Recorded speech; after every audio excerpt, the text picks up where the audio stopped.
While Zhao was distressed about the weapons, a voice suddenly popped up. Corn has matured. Please harvest as soon as possible.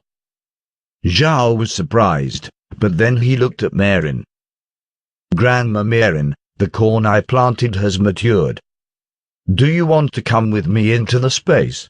Even though Marin had been in a spatial farm before, he was still respectful to her and wanted to ask her first instead of just taking her with him. Hearing what Zhao said, she nodded her head. Yes, master, I want to go look at the space. With a thought, the two people appeared in the spatial farm. Because of the space, the radishes that he planted the morning before had grown small leaves, but the corn had already reached full maturity. The corn was very long and sturdy, while the cobs were big, around 50 centimeters, with kernels bursting at the seams, exposing their golden color.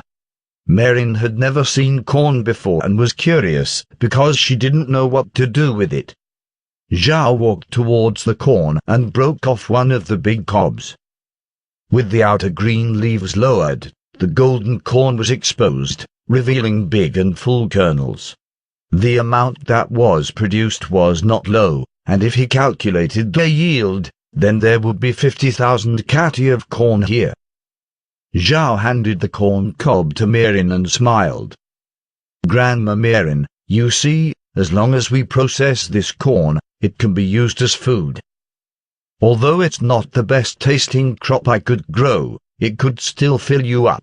These 2 acres are enough to produce 50,000 kati per day, and if they made seeds, then we could use them to plant 1,000 acres of land. So we do not need to worry about food. Taking the corn from him, Marin's eyes bulged out. Master, are you telling me that every day we could get 50,000 kati worth of food? With a smile, Zhao nodded.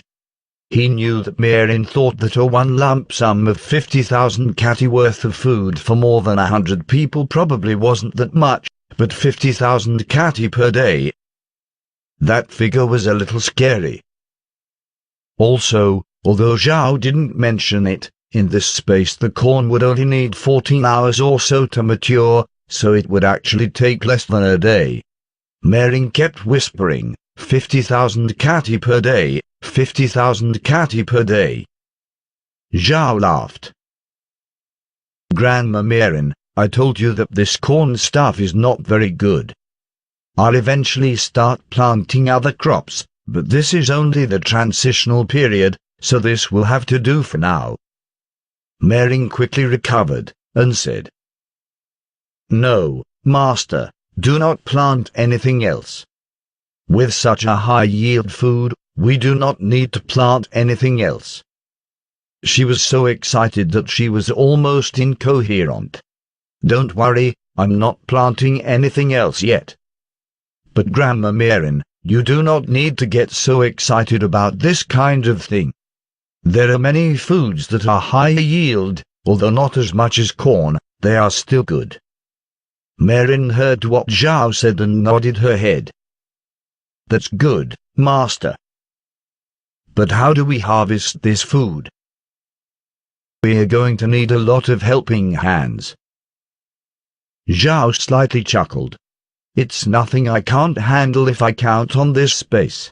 Then he shouted, Harvest the corn. Separate the stalks, then separate the kernels from the cobs. He wanted to see if the spatial farm would find it acceptable when he issued such a complicated command. If his command was accepted, then he could be sure that the space would fully listen to him. Marin had a puzzled look on her face as she stared at Zhao. She did not know who he was talking to, but then what happened in the space left her stunned. A basket flew up into the air and the corn started to fly into the basket. Before Marin could react, Zhao immediately walked to the front of the barn. He touched the barn doors, and after he got the prompt, he loosened his breath and laughed.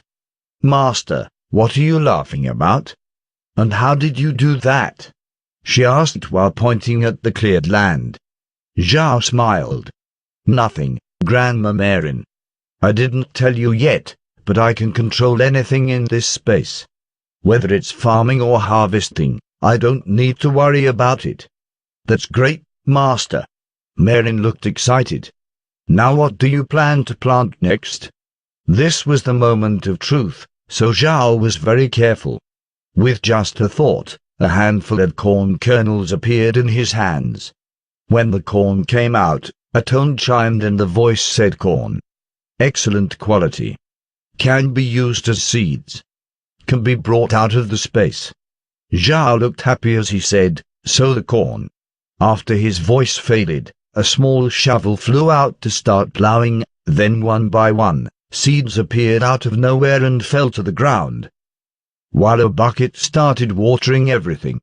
Merrin looked stunned. She really did not think that Zhao's space could be so magical.